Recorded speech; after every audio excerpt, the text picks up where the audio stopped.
Riamh a thosaíonn muid an podcréile an teachtain seo, caith mé an nuacht mhór a thabhairt díobh go léir, agus sin go bhfuil an 7-week level up course anois le fáil ar learnirishonline.com. Tá agam go bhfuil an cuasa tuiscine agéon an sin hana féin, freisin tá an bun cuasa Gaeilge an sin hana féin, ach gan dabhas is é seo an cuasa is mó a cruthaíomid riamh. Gealam da aonchana a cheanaíonn an cuasa ba tú bhád níos compardaí le labhairt, le scríobh, le tuiscint agus léamh na Gaeilge tar éis seachtaine. So má tá simad chlorú ar an gcomharsa is féidir dul go learnirishonline.com inniu agus má taon ceisna ad faoin gcomharsa nó ceisna faoi aon rud eile maidir le Learn Irish Online nó Gaeilge Weekly tá ar riomhos i gcónaí oscailte liam.learnirishonline@gmail.com.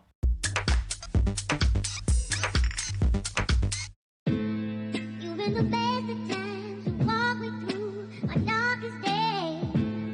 Why must I turn around? I ask myself.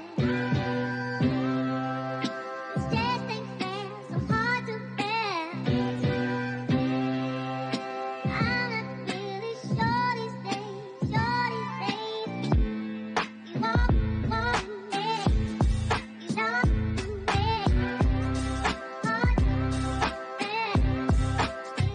Buenos dias. Madsen, conas atá sibh go léir fáiltear aisfuig an seo, fáiltear aisfuig an podcréile, tásúil am go bhfuil sibh ag déanú go maith an teachtain seo, agus tásúil am grá an deire seachtaine go maith díobh go léir. Is Liam, más rud é go sibh ag éisteacht don chéadúir, is Liam ó Learn Irish Online agus tagan Gaeilge Weekly amach gach seachtain ag a cathairclog an na hÉireann ar an Céadaoin le tríleagan friúil an leagan omláin an chean so. An leagan níos simplí agus an sin an leagan dácheangach nó an leagan I bhfad níos simplí freisin. So más rud é go sé seo roiachar is féidir dul go dtí an leagan níos simplí nó an leagan I bhfad níos simplí nó b'éidir éisteacht le gach ceann acu más rud é go bhfuil an táimid. Tá an bhfuil cúpla duine agus bhíonn siad ag déanú an rud sin. Is tócha ní thugann sé ach orga le gach seachtainach. Moille manis ceapan gra méid láirt faoi seo beidir seachtain ó hin nó gáceachtain ó hin nó fiú beidir ar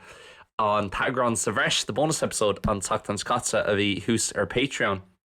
Bhí me le I gcónaí anis agus mis mar chuin na fásta mis ceir bliana is fithe díis agus is tócha puslán aimsir agam agus mar sin de. I gcónaí bín rud éigean ar siúil, bín rud éigean le déanamh sa teach an sin caiithú an stoppadúirtaí dhéanamh an sin caiithú bualadh leis an duine seo an sin caiithú the taxes a dhéanamh agus an sin caiithú pís ibre a dhéanamh an sin caiithú fiú rudaí cosúil le níl sam an washing a dhéanamh agus na héadaí a chur teach sa maisín agus an sin gachra a crochu sús I níos sin. I gcónaí tá rud éigean ar siúil, so fiú rud éigean sa le sin a bheith grá, ní thugann sé ach orga le ach náir tá sé dechar an orga le sin aáil I réit na seachtaine mas rud é bhfuil puslán aimsread ar éanos. Ach an teachtain seo ní mé gurí rilí láirt faoi téama amháin ó rud éigean amháin ó topic amháin, just tá cúpla rud sais randomach scríomh sí saman seo, so fan go bhheicmid beidir go mbeidh an content tíbhiste den episode seo beagnaíonn ar fud na háta ach tinimidirach ar aonas beagnaíonn structure a chur leis. Agus fiú man bhfuil structure leis is cuma sin cearchlóir freisin. Gachard go man seo is sa bhil, níl an aimsir róheas inniu caith mé rá bhí sé ghintach le cúpla seachtain anús, I gcónaí is tócha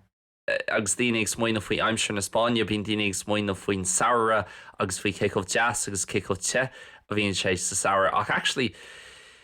sé an tam seo den bhliain a réalaí a bhíonn mise ar aonos agus ceapman chuid is mó sa chuoine ina gcónaí an seo a bhíonn man níos sásta agus níos buíoch is tócha as an aimsir. Thirtar mí fiara, mí mórta, mí aibran, mar sin an tam nach mín sé jazz ará sin éireann agus mín sé an dúrcha ará sin éireann agus bíonn sé go deas an seo, ní bhíonn sé agsúil leis an saoire ar fós, bhí mé dúirt. Muid an sin thart ar leabhar ó hin chun caifé ó agus an dul ar hiúlóds mar a bhíon méid déanamh bíod na gachluain agus bhí ar ma cheacéad a bheith agam agus mar sin de ní sé te ach tá sé ceart glóir ní bhíonn sé churbáiste beidir grá sé churbáiste lá amháin le trí nó ceirceachtain anús. Well, tá mé ginsans bregan is beidir le caiiciis anús ní rahaach lá amháin agus báiste ann. So tá sin go jazz, tá sé just có jazz an a bheith an éireann sús agus dulmach agus rá táis agam nachhfuil arm an mBéarla a thuirt lom agus seans man nach mai sé churbáiste agus sin sé róir agus ceapan go mí níos buíochas an tám siúd an bblin ná sa saoir mar haint a bíonn sa róche sa saoir is fuil is táis agam gur fuil le lán daoine é sin a chlostáil gus bíonn seán lobbí gearán in is nóbraigh tuairtamach mar ar leiad tá teocht éigen ad an sin ní bhíon éonsocht i rith na bliana orint agus a rith an tairí arás in éireann. Agus áit na difriúil ar fan ná ní méid tuairtamach faoi ach orintanta bíonn sa deachar bíonn sé airt ar carcha chéim nó carcha haon carcha dó an so I mí lúnasa is sa bhéal ar éó so rilí an tám seo an bblin mí fiabhar mí mórta mí éibrán fiú mí bhealtainna sin an tám is fearg sin an tám a bhhainm mise níos mó taitnamh agus níos mó tarbha as an aimseir is dócha. Nís roiha inneo. Cad a bhí ar siúil agam deir seachtainna soch nóthach a bhí an chun bheith fríarnach mar bhí mé ag bulla cúpla carraigh déanana cúpla rud bhí an pub quiz a bhí nágin an so leis an chumán Gaeilge a bhí nágin gach mí thart ar an tríú ine gach mí sa bhí mé ag an pub quiz sin ar an ine agus bhfuil mé le cúpla car freisin ag imimecht a bhí ar siúil a rihan lei ar an sathern an so imimecht ar rannam electro lunch so is dócha is kosher a bhín ar siúil I rihan lei ach tá an tá sé siar an easca an dul isteach agus bín ceol ar siúil bín rudí difriúil ar siúil bín tú an dul de fáistí man tá páistí ad freisin fiú an 9:00 nó 10:00 hí páistí fós an sin rud atá an difriúil an seo sa Spáin ag an práid le arás an éireann agus is dócha lánáitna tíomh mu gen Spáin tá sé simú an dearcha difriúil le tá tiismothirí an so mar ag an imimecht sin ag ar an sathern go leisce le so go páirsaí a bhí an kosher bhí an ar chlí ach bhí rudí níos speisialta agus rudí níos mó buinsa nó Déanta le haid cluine an sin freisin fiú face painting agus rudí deasa le na páistí ag bhí siad ar siúil sa porc céine agus sa spás céine agus bheitún an dul an sin agus a bheith dása leis an gceol agus beor a bheith ad nó glunne féin a bheith ad nó whatever atá wet agus ag an am céine tá páistí ag siúil tríd na háta lena dismóthir ag seapan gúil sé sin go jazz fiú tá sráid an seo dócha an sráid is cáúla sa Spáin nóach well cean san na sráid an is cáúla sa Spáin béidirach an sráid is cáúla is sa bhil ar éos le haid a bheith dul amach nó fiú ag ithe dinéir agus just a bheith socialising agus tá cúpla playgrounds ar an sráid sin agus comhmála sin tá an spás mar eagúil sé pedestrianáis agus tá sé anna leathan ar fad I gcónaí má haon tú an sin ag a 9:00 a 10:00 fiú meáníthe orintanta just bíon páistí ann agus ag imirt pelle an sin agus tá sé céad fan géad sábhailte tá sé go deas ní bhíon éon well ní thula me sé an drogscéalta tócha river seo faoin rud a hála le páistí agus siad san muhan sin ag imirt pelle beidir na tiismothirí ag an teachtóirhanna 5 méidir 100 méidir wethú ag just ag sí sa ggóil rud aigen nó ggéthe rud aigen so tá sin go deas an chuí a bhín tá sin go deas Spáin orintanta muim beidir rá sin éan bíonn sé okay, má tá tú a fichidí gach duine atá ina fichidí te siad an seo agus bíonn siad caithbhama le céile an seo agus an sin spás go an difriúil nó áit gom an difriúil má tá tú i de trochatí nó más rud é goil tú i de 60 seachtatí agus tá sé beag ganín ní segregated an focail ceart ach bíon áit le haid gach duine agus bretan sé ar de íos nó cáasú agus rudí mar sin ach Tás ag deas Spáin tá an dulgadtí áitina nó imachtaí mar hempla sú leis an imimecht sin a bhí ar siúil an seo electro lunch ag an deir seachtainna agus bhí daine ann agus beidir gur siad 60 nó 70 blion díos fiú bhí si an sin just chun buaile le chóirda agus just stocha taithna bhaintes lá agus leabhar slób daine eile an sin tiismothirí lena báistí daine eile na fichidí an sin le haon ceol agus an rud ag an óil agus tá si deas agus just réitíon daoine gomá le chéile. Orint a ní mátlam labhart faoine rudí le seo ar bud chéile má beidir go bhfuil cuma ar gohfuil méid gcónaí rá nach bhfuil rudí gohínta chun seo sa Spáin agus nach bhfuil rudí gomá rás an éireann ach aontim le sin na gcónaí mar déirm ar an bud chéile tá rudí an seo sa Spáin. Agus tá sí níos fearr ná mar tá rudí rás an éireann tá rudí eile agus tá sí níos fearr in éireann gan deis agus níos siad chomh an seo sa Spáin, so breathan sé ag stocha agus mis sé ag géirí a bheith dearfach ar an bud chéile seo gan náidir tá mé chun labhart faoine rudí dearfacha a bhfuil mis sé ag téanú agus na rudí dearfacha a bhfuil mis sé ag buint taitnamh as tú an so ar an bud chéile. Ach bhí sin go deas ar an deir seachtaine tá mé lánsáasta seans gur thula sibh an sais ad nó an fógra a bhí agam ag tús an fud chéile seo tá an cuasa déanta agam inis agus beidir gur méid labhart roimhe seo ar an bud chéile i mlína faoi céicomh gnóthach agus a bhí méid go dtí seo agus bhí mé an gnóthach ag crothú an chósa seo gan deis an rud is mó a churthaí mé riomh le aon rud le learnirishonline ó fiú na rudí a bhíon méid déanú tíomh mu de learn Irish online an tuns go dá is mó is dócha d'oibre mé ar go dtí seo so tá mé fíorthásta in iscúil sé Déanta ghfuil sé agus sibh sé ag éisteacht leis an bud chéile seo ba sé le fáil ar learnirishonline.com a chuna féin tá sé seo ráite agam sa fógra sin ag tús an fud chéile san nimi chun leirtrí níos mó an is ach tá sé deas mar inis ba mé beagnaí níos ciúna nó ba is dócha síhan am rud a dhéanamh agus is íhan am a bheith productive ní málam an focail sin productive ach is málam a bheith productive agus ag déanú rudaí bhfuil productive agus bhfuil ag tuairt rud ag an arás dom is dócha agus ag opair rudí tíirfriú le ba sé go deas san is an chuid intelligent bhí seo mí mórta freisin ba an rá agam opair rudí tíirfriúla ní bhaid sé ní mé ach go gobar ar an gcósa agus an chósa bháin agus tá sprocáta agam a bh deadline agus gcónaí bín sa sin beagnaí níos deacra ceapam is smatlam mar hampla tá mé caithfh lán am inis ag déanana staidéir ar an nadális mar ba méid dulgadtí nadal ag gceann mísa anis ba méid fágáil ar an líolaide a bhí mórta ar frá caiiciis so ag tinú go mór le sin ach freisin ag géirí beaganín brú a chur orm féin agus beaganín íle chur orm féin chun níos mó staidéir a dhéanú ar an danga just onas go mbeidh méid máthú beaganí níos compradí le labhart agus tuiscint na hidála se agus mis an sin agus go bhaid mé an neart clachtú a dhéanú nar a héin mé an sin. Speisi sin go deas agus sin an plan idir inis agus an sin ar nóí ba seachtain Gaeilge arsúil freisin an tatan is fuidsid an líon mar eall go mín sé arsúil le ar 7 lá ceapan ón géad lá mí mórta go dtí láile porc an 7 lá bhí mórta so caiith mé na dátaí a cheáil an bhlíonn so a ceapan ghfuil sé mar sin. So beidir go mé beagnaí an óthach leis na bar te an na dhéanam mór an speisialta le haon obair i réit na seachtaine sin beidir go mí níos má daoine ag éisteacht leis an bud chéile tá sé agsúil le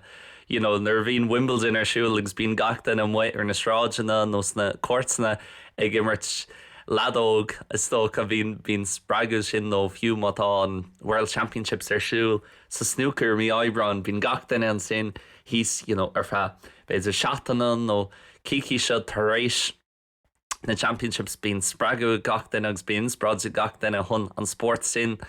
immers tá sé sula sin leis an Gaeilge i gcónaí thart ar cheachtain na Gaeilge bín simime go lá daoine mí mórta agus beidir mí Oibreán ar si tá an Spraoi agam inis mar ar méid sin rudaí a bhí arsúil nó beidir mar ar láile porc agus is tócha na rudaí ag buint le láile porc agus bheith bródúil as a bheith éannach agus a bheith bródú las do hir agus do chultóir agus do cheanga agus gachra eile dear an daoine tá miisiún Gaeilge ólam nó fios a chur ar mo chud Gaeilge an is so gcónaí bín na hifricha ag dul sús is tócha ré na seachtaine sin ach tu an náí dhéanam aon rud speisialta rud amháin dhéanam is tócha ar an bud chéile sin an tain óir i réit na bliana a bhín mé ag labhart faoin Gaeilge í féin tá cúplaí lágam ar an bud chéile ach beidir an riile smó agus thóg mé chuid mé an rialsa ó bhío a réigen cean san na podcréiltaí is mó agus cean san na podcréiltaí is cáúla is stair na Gaeilge agus beidir an cean is tábhachtaí is stair na Gaeilge mar sin an Bin an céad ceann a bhí ann, well, I bhí ceann eile ar bhannam Gaeilge ceapam, ach really bin an céad podcréile Déanta as Gaeilge chun breakout agus chun tíana go maith agus sláise áil ar an radio náisiúnta ar orsaí radio hain, bhí sé sin fíorthbhtach don cheanga dar lumsa. So gcuids mé an réal sin ó chun budcréile sin ag gcónaí bhí rial acu ní bhíonn siad ag labhairt faoin Gaeilge ar churbe ar an budcréile, mar a méid sin rudaí a bhíon ag tarlú sa Gaeilge agus bíonn sé buinte ar an Gaeilge. Ceapan go sé ag athrú inis agus tá sé go maith mar le podcréiltaí mar hampla a lá san na podcréiltaí difriúla bíonn siad faoi rudaí difriúla bíonn siad faoi an sport nó telefís nó ceol nó fiú stocaigh sú leis an podcréile seo just meascán ag acrad agus bíonn mé bíonn mis sé rénos agus bíonn lán daoine a lánsáis content creators sin focail eile nach daithníon lum ach rénos sa stochas is content creator mé féin san ní féidir an tuairteach faoi ach bíonn daoine ag crothú rudaí nach bhfuil céad fan géad buinte leis an deanga I féin agus ceapan gúil sa sin tábhaach mar arís má tá tú ag éisteacht le rud éigen san idálas mar hempla chun fiabhas a chur ar do chuid idálaise ní bhíonn siad ag labhairt faoin idálas bíonn siad ag labhairt faoi soccer nó bíonn siad ag labhairt faoi self-help nó bíonn siad ag labhairt faoi whatever éon rud just go áradí cad a rinne siad ar an tíar seachtainna sin. So sin a réal amháin ach an 10 óir a bhíon mé ag brisú an réal sin tócha rint na bliana sin ar cheacht an Gaeilge déanam agran amháin ag labhairt faoin Gaeilge I féin agus an róla tócha atá ag an Gaeilge I mahéalsa. So sin an plán réal le hais le seacht an Gaeilge ní maith le mór an a athrú agus beidir ba mé ag labhairt faoi sin Bíoganín san agrán sin ag an cúpla seachtain nar bha mé ag labhairt faoin Gaeilge ar an budcréile. Seach sé sin caiith mé rud ag an ROGs níl meán na hhéireann riad ag labhairt faoi seo mór an ach tá sé dulcréide cadatáirsúil sa soccer sin rud eile ní maithlam ag labhairt faoin sport an nómarcha ar an budcréile mar tá sam go mbeadh landíine ag éisteacht agus ní linn sim acu sa sport ach rud ag an leharla an teachtain scata agus ceap mise go sé dulcréide agus rud ag an starrúil is tócha is star an sports in éireann agus sin an cluiche idir Shamrock Rovers agus Molde an éireann sin as an tíorua a bhí ar siúil ar an Céadaoin agus bhuaí so manuel éasagah tar líonn sé beidir óháin ga cearan nó 5 bliana a bhín fern as éireann fern soccer so le Shamrock Rovers nó Dundalk nó Cork City go mbeadh siad cáilighe qualified le haid comórtas Eorpach. So, ní rá aon for an éireannach ceapan riomh sa Champions League ach te ná beidir óháin gach ceithre bliana gach 5 bliana stricin Shamrock Rovers nó Cork City nó Dundalk ar an group stage ar an proper stage den Europa League nó an Conference League agus tá sé déanta ag Shamrock Rovers a mlíana agus de ná sin é stricken siad ar an fása grúpa the group stage agus beidir Roinnt siad nus an cóscóir i gléthamháin agus an sin caiileann siad an chuid eile duna cléithí ach i mlíana rinne Shamrock Rovers cinnta ceapan beidir ceapan gur bhuaigh siad 3 chluiche agus bhí cóscóir acu i gá duna cléithí eile agus an sin chail siad an Chelsea agus ar nóí tá Chelsea anha ach fiú an sin for siad cool ag Stamford Bridge an Chelsea cean fearna is fearr I Sasna Rénos agus stocha gcónaí cean na fearna is fearr le cean na top 20 teams san óra. Agus for siad cool ag Stamford Bridge agus cail siad de cuaig héan ach tá Chelsea wád níos fearr agus tá wád níos mó arrogance le catsa ag Chelsea hon an éireann sin agus an squad sin chorthú agus marall céchomh má agus rinne siad sa fása grúpa chálaí siad le haid an céad bouta eile the knockout stage the last 32 nó ceapanis tá sé an player round sa Conference League agus a rééis bhí gatain ag ceapa well tá sin go hinnta ag sin an scéal déanta cai siad immertinis in Molde cean san na fearna is fearr is an iarrua aon duine bhfuil aithne ag Ollie Gunnar Sulskar i gcónaí ní bhíonn mé an tanam sin a umnú mar sceart a cén duine bhfuil aithne agah alaí gunnar sulscear mar 16 an lad a bhí ina gceannas ag Manchester United cúpla bliain ó hin bhí sé mar an bhainneastóir an sin agus ar nóí scóráil sé cúpla cúil an na tábhachtach is stair Manchester United fiche bliain ó hin agus bhí sé gimmert sló befran his an bitir 10 mlína ag an am sin while bhí sesin ina gceannas agus bhí sesin mar an bhainneastóir ag Molde cúpla bliain ó hin ribhdul go United nó ribhdul go Cardiff ceapam so fuair an ceart atá agus gan dátá bhád níos mar agus acu ná mar atá ag Shamrock Rovers agus bhuaí Shamrock Rovers I Molde sa céad leg sa céad cluiche ar nó tá an dara leg agus an dara cluiche le teacht anis an déirdín seo ach bhuaí siad away from home a gcónaí tá sé anna deacair sna cluichí seo agus sna comórta seo chun cluiche bhuachans away from home as moille bhuaí siad agus anis tá seans ionta acu chundulgsaí an chéad bouta eile agus seo unheard of le fearn ar nach ceapan I gcónaí leis na fearna soccer in éireann ceapan nach bhfuil an méid sin ord tugtags nach bhfuil an méid sin alt scrífa fuú marall ghfuilmid chomh gafa in éireann faoi the Premier League agus freisin faoi ar nóid an peilgaileach agus an amáneacht agus an rugby go háirithe an Thomsuds an bhliain agus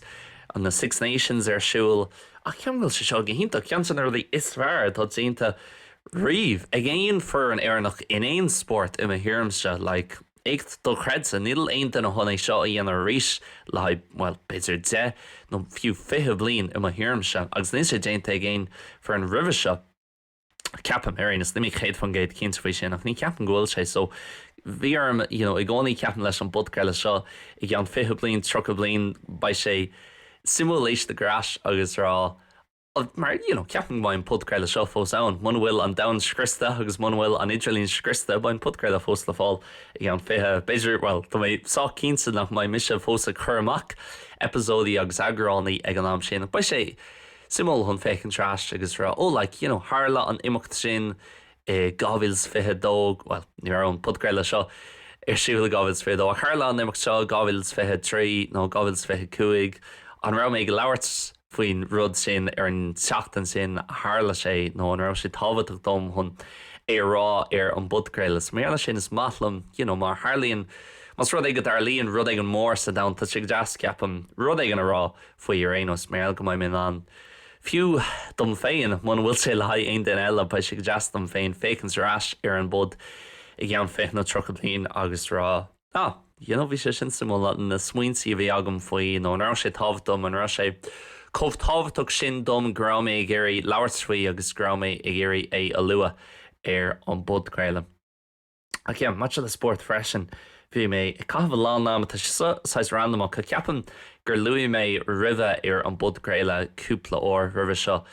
Is matlam is even an bheith éisteach le pudcréiltaí agus agalah le digimíd sé friúla.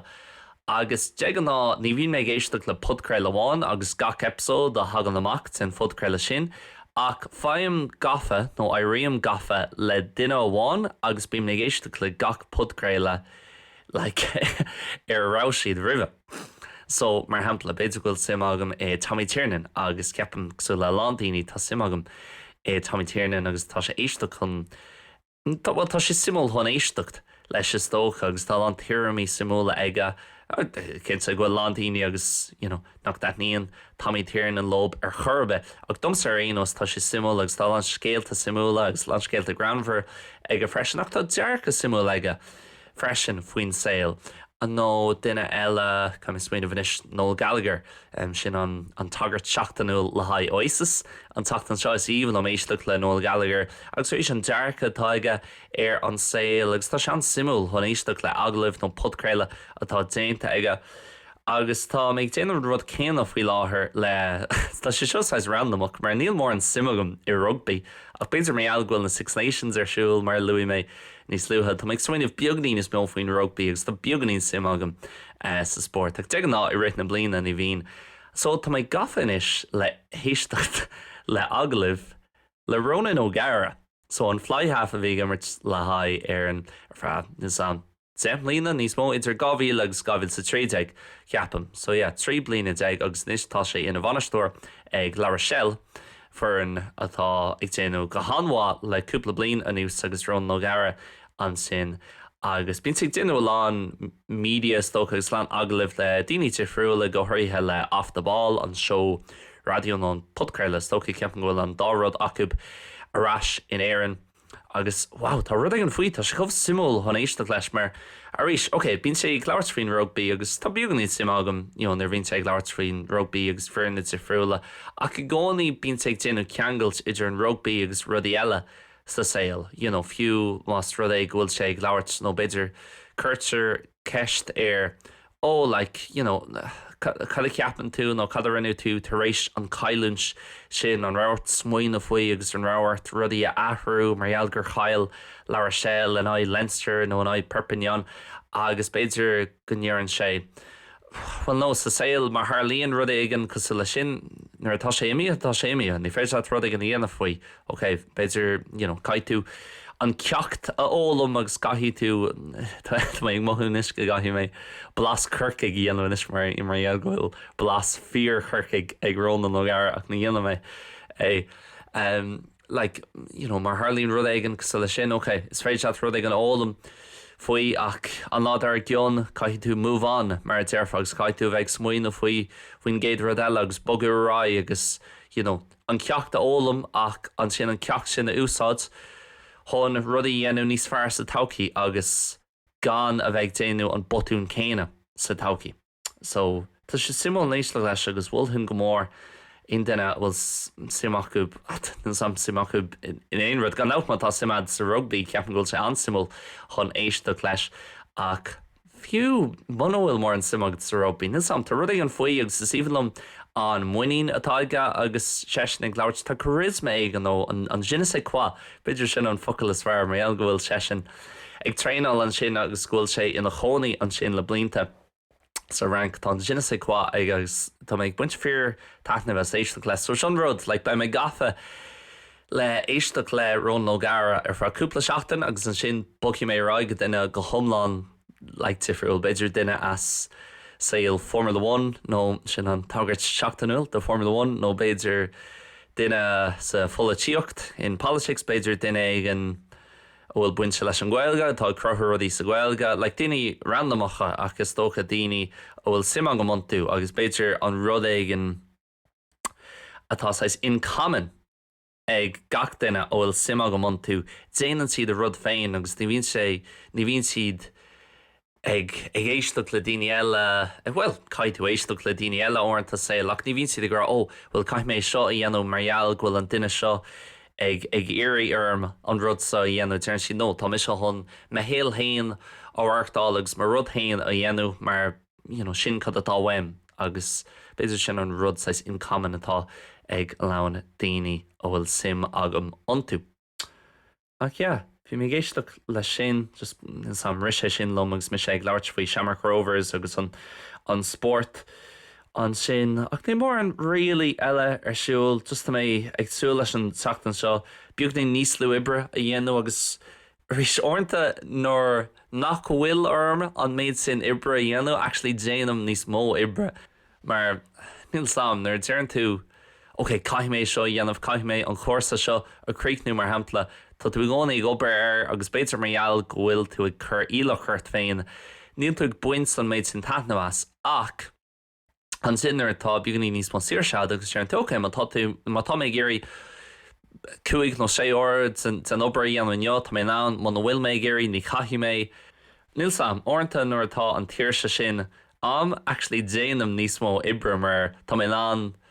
Nisam tá mé lána dhéanún ar tá mé géirí agus ní bhhiúm go mé chraílach ar an níl tá sé eisteach. Dearmid sin na gcónaí leis an obair ceantan na rudí is fearr faoi Mulbergs faoi leanúint agus faoi féin hostíthe tócha. Tá mé an lásaíar a thógáil aon or má tá mé an lásaíar a thógáil neo agus tada a dhéanú tar éis dom an podcréile seo a hafaidú tá mé ann ach ní thógam lásaíar riomh seachas ar na deir seachtainnaí ach leichen de ibre ní bhín méid tógáil lásaíar riomh beidir óháin gach trí nó ceir a bhí mar